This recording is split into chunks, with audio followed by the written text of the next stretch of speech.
저는, 직장이 다니기 싫어졌거든요.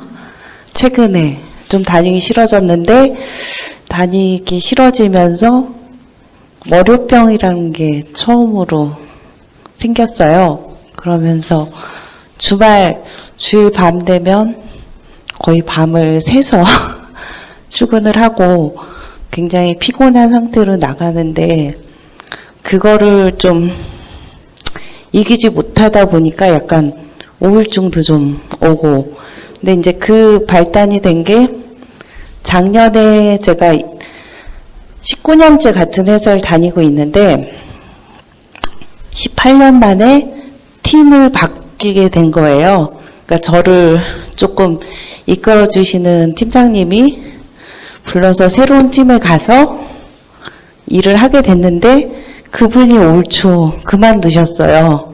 그러면서 제 바로 위에 있던 매니저도 그만두게 되고, 그러면서 제가 있던 팀에서 좀 밀려나면서 제가 가르쳤던 신입사원이 제 팀장이 돼서 이제 그 팀에서 일을 하게 됐는데, 굉장히 노력을 많이 해야 되는 상황인 거를 저도 알고 갔는데, 아무튼 그 다음부터 회사 다니는 게 너무 힘들고, 어떻게 이게 그냥 기도를 해서 해결되는 것 같지도 않고, 제가 그 친구를 이해하려고 생각도 많이 해봤는데 그것도 잘 안 되고, 그래서 최근에 저희 딸들한테도 엄마가 조금 우울한 게 병이 생긴 것 같다 얘기하고, 엄마한테도 제가 우울증이 조금 생긴 것 같아요 라고 말은 했는데, 그 다음에도 그렇게 많이 좋아지진 않은 것 같아요.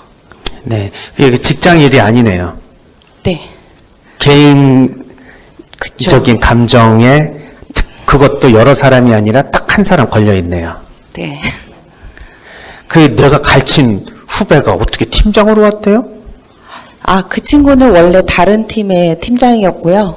저는 이제 그 옆에 팀에 있던 이제 다른 팀장과 같은 팀장이었는데, 새로 임원이 오면서 저희 팀이 이제 싹 물갈이가 되면서 저는 이제 원래 있던 팀으로 복귀를 못하고 아예 본부가 달라버리니까, 그래서 현재 있는 팀의 본부에 남아있을 수밖에 없어서, TO가 없으니까, 그래서 일단은 남게 됐어요.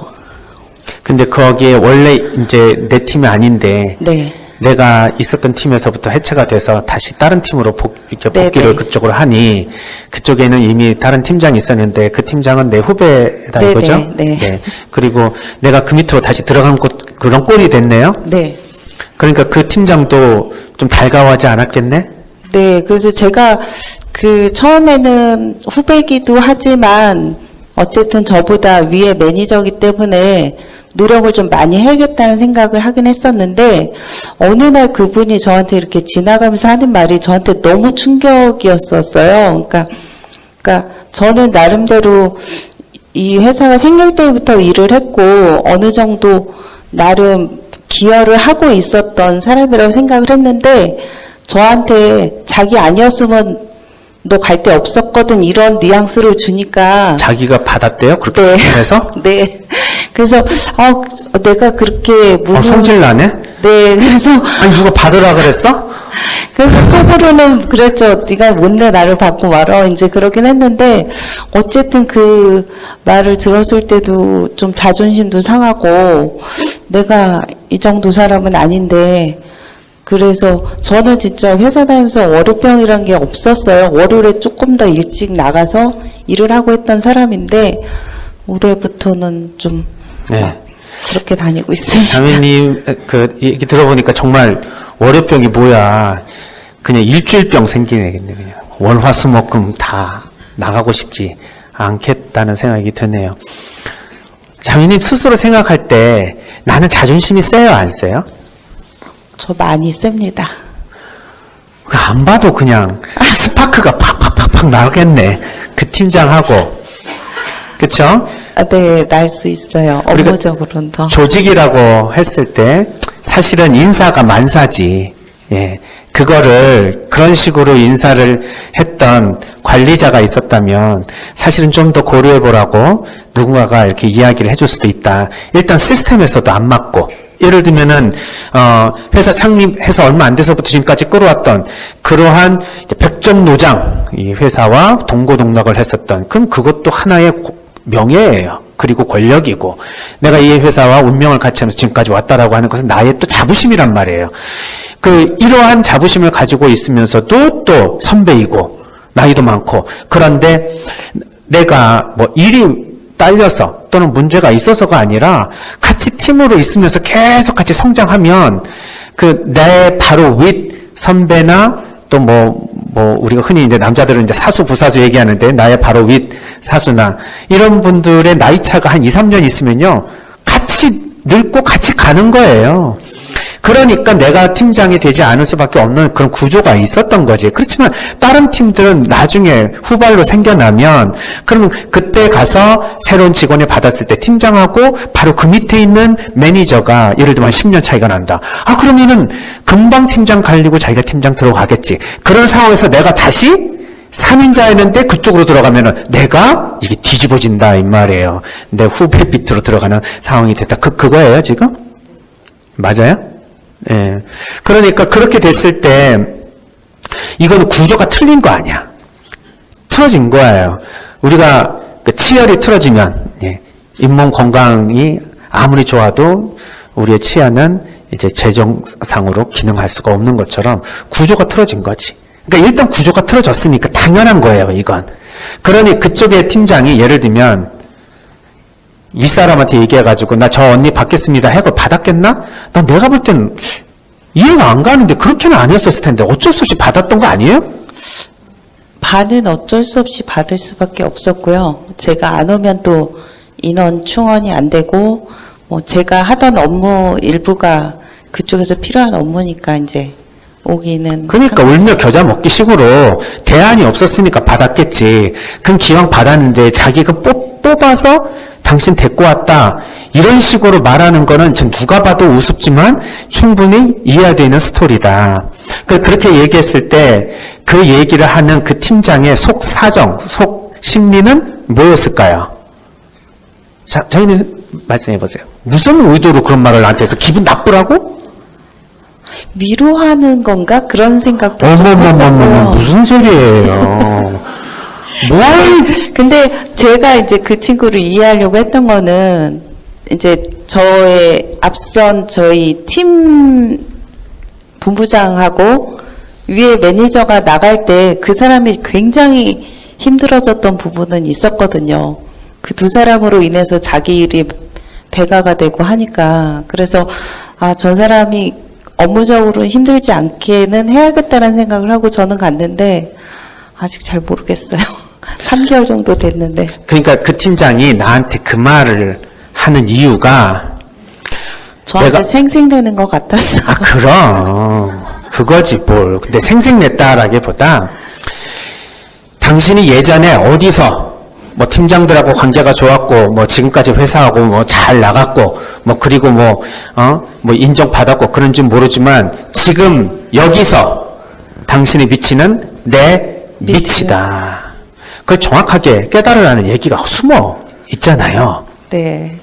그랬을 때 그거 순간적으로 알았으면 그래 내가 뭐 후배한테 그래도 직급은 직급이고 여기는 조직이니까 그래 위계상으로는 그렇지 하고 알았다 고맙다 그렇게라도 불러주니 그렇지 않아도 내가 없었으면 일이 더 힘들어질 것 같고 해서 나도 최선을 다해서 노력하려고 했는데 또 그렇게라도 말해주니까 고맙다 오히려 역으로 그렇게 얘기해주면 어땠을까는 싶어요. 그렇지만 사실은 그렇게 이야기했을 때 그 팀장의 속마음은 사실은 자기 밑에 완전하게 들어오는지 안 들어오는지 또는 그걸 이렇게 봤더니 아닌 것 같아. 분명히 내 밑으로 들어왔는데 스스로의 생각 그리고 자기가 지금 현재 어느 위치에 있다라고 생각하는 자기의 위치 선정은 자기하고 거의 동급 아니면 자기보다 좀 선배라는 위치로 지금 이 팀 안에 존재하고 있는 것처럼 느낄 가능성이 높아요. 그러니까 그것을 교정하고 싶어서 당신은 내 밑이야 라는 말을 그런 식으로 돌려서 말했겠지. 그거를 느낄 수 있었잖아요, 자매님도. 네. 예, 느꼈다 이 말이에요. 느꼈는데 거기다 대고 느꼈으니까 그래 알았다 하고 순응하는 게 아니라 이것 봐라. 야, 이건 아니지. 그러면서 갑자기 내 안에 있었던 자존심이 확 상하면서 도대체 이 상황을 지금 내가 어떻게 해결해야 될지를 모르겠는 거예요. 왜냐면은 시스템은 정해져 있지.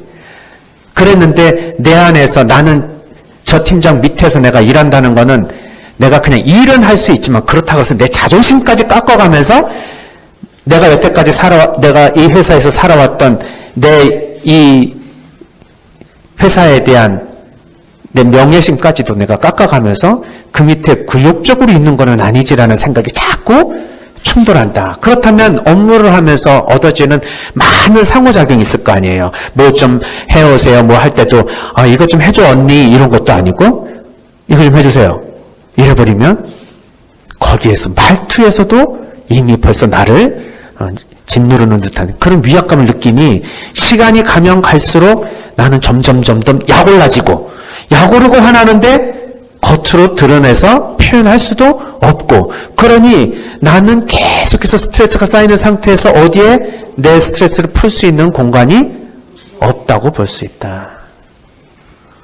자매님은 이 얘기를 누구에게 하고 있어요? 일단은 회사에 친한 동료 2-3명하고는 얘기를 하는데요. 하다 보면 저희 팀장은 욕이 될 것 같아서 또 들어갈 수도 있잖아요. 그래서 솔직히 자세히 말한 적은 없어요. 왜냐하면 그들하고도 친할 수도 있기 때문에 그렇게 말할 수는 없었던 것 같아요. 네, 내가 문제가 있어서 어려움을 겪으면 나를 도와줄 수 있는, 무조건 편들어줄 수 있는 주변에 내 동료들이나 아니면 후배들이 우글우글 포진해 있습니까? 아니면은 어쩌다 한두 명 있습니까? 어쩌다 한두 명 있어요. 그러면 적응해야 되겠네.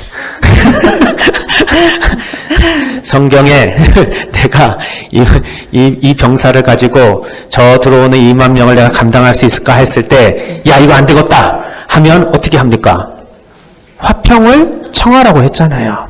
팀장하고 화평을 청하는 게 중요하다. 그럼 누가 몰라요? 내 이 자존심 어떻게 하라고요?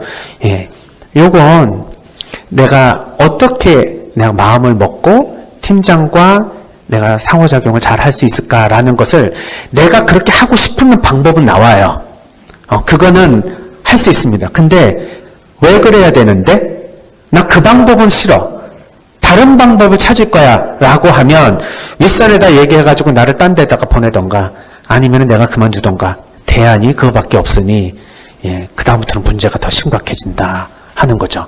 그렇다고 팀장하고 맞짱을 떠서 어떻게든지 팀장이 나한테 인간적으로는 괴롭히지 못하고 내가 거기서 일을 해주는 한이 있어도 내가 그러한 취급은 받고 싶지 않다. 이렇게 내가 뭔가 조직을 다시 구성해 주겠다 라고 한다면은 요거는 더 어려운 문제다. 왜냐하면 우리가 일 따로 감정 따로가 아니라 사람이 일을 하는 거지 기계가 일을 하는 것이 아니기 때문에 그래요. 그래서 일은 일대로 관계는 관계대로 그게 안 됩니다. 그러니까 그게 어차피 안 되니까 내가 그러면 팀장에게 적응해서 맞춰서 내가 일을 할 것인가 했을 때 그 마음이 들어야 그 다음 얘기가 이루어지는 거예요. 만일에 자매님이 그래 이런 것도 수용하는 거지. 자존심 뭐 그게 뭐 그렇게 중요해. 사실은 일을 하는 것이 중요하지. 나는 이 팀장 아니더라도 내가 어디를 가도 누구 밑에 있든 또 내 밑에 누가 있든 상관없이 내가 일을 하러 이곳에 온 거지. 내가 뭔가 여기에서 누구에게 인정받고 존중받고 싶은 그런 목적으로만 왔느냐. 그거는 따라오는 결과지. 따라서 내가 이 팀장 밑에서 잘 적응하면서 권위 세워주면서 그 사람 욕구 들어주면서 그 사람 감정 잘 받아주면서 적응을 하면요. 자매님은 여기에서 모든 사람들에게 관계적인 권위를 얻게 됩니다.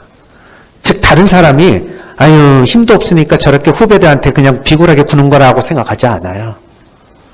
정말 대단한 분이다. 나 같으면 저렇게 못할 것 같다. 그렇지만 얼마나 저런 힘든 상황에서도 기쁘게 일을 하고 또 자기가 처한 것에 대해서 딱 인정하고 자기가 후배임에도 불구하고 팀장으로 존중해주면서 일하는 저 선배 같은 사람 참 나는 같이 얘기하고 싶다. 같이 만나고 싶다. 같이 직장에서의 동료가 아닌 같이 언니로 같이 일하고 싶다라는 생각을 할 거예요.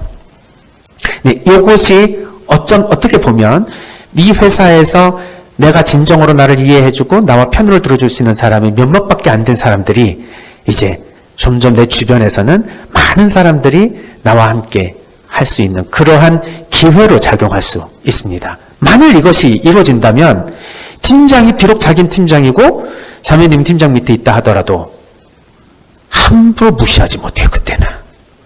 왜냐하면 이 팀원들이 팀장으로서의 권위를 자신들이 인정은 해주지만 진짜 팀장은 누구로 생각하느냐면 자매님을 꼽을 수가 있어요. 직급으로는 그 사람이지만 마음으로는 자매님에게 딱 초점이 맞춰진다. 이러한 권위를 얻는 것이 사실은 정말 형식적으로 권위를 얻었지만 마음의 권위를 받지 못했던 사람들에게 있어서는 엄청난 컴플렉스예요. 그때 돼서는 자매님이 오히려 더 시기 질투하면서 더 공격할지도 몰라요, 사실. 근데 그때는 더 이상 문제가 안 돼요. 왜? 내 주변 사람들이 다 막아줍니다. 그리고 오히려 자기가 더 이상해져요. 그것을 시기 질투하게 되면. 그래서 상황을 역전시킬 수 있는 절호의 찬스다. 감사합니다. 아니 자매님 제가 이야기하는 게 그냥 이상적인 얘기잖아. 그게 뭐 이렇게 쉬워요. 사실 제가 이야기하면서도 네. 쉽지 않은 이야기라는 거 알아요. 그래서 우리가 방향성이라는 건 있잖아. 방향성을 딱 잡고 되든 안 되든 내가 그 길로 간다라고 해야 힘 떨어지면 힘을 낼 것이고 방법이 안 나오면 방법을 찾을 것이고 도움이 필요하면 도움을 요청할 것인데 방향을 모르면 할 게 없는 거예요. 그러니까 어떻게 해요? 가고 싶지 않은 거예요. 회사를. 근데 내가 회사에서 어떻게 하면 된다라는 방향성을 가지면 그걸로 하려고 했는데 이상하게 진짜 내 자존심 때문에 그걸 못하겠어요. 그럼 그때 다시 저한테 오세요. 그 방해 요인이 네. 있는 겁니다. 근데 그걸 하실 수 있다고 생각하고 내가 네. 정말 맞다. 그렇게 하자. 이렇게 생각하면 하실 수 있습니다. 그리고 네. 무엇보다도 이때 신앙이 도움이 돼요. 예수님은 창조주이시면서도 피조물인 인간의 모습으로 그것도 인간 중에 가장 보잘것없는 모습으로 나타나셔서 시작하셨어요. 이 세상을. 그리고 가장 보잘것없는 그리고 가장 큰 죄인이 죽는 모습으로 이 세상을 마감하셨습니다. 그러니까 처음부터 순종과 겸손의 모습을 시작해서 마지막까지 하느님께 순종하시고 겸손한 모습으로 가셨는데 내가 이까짓 거 내가 이거 못하냐.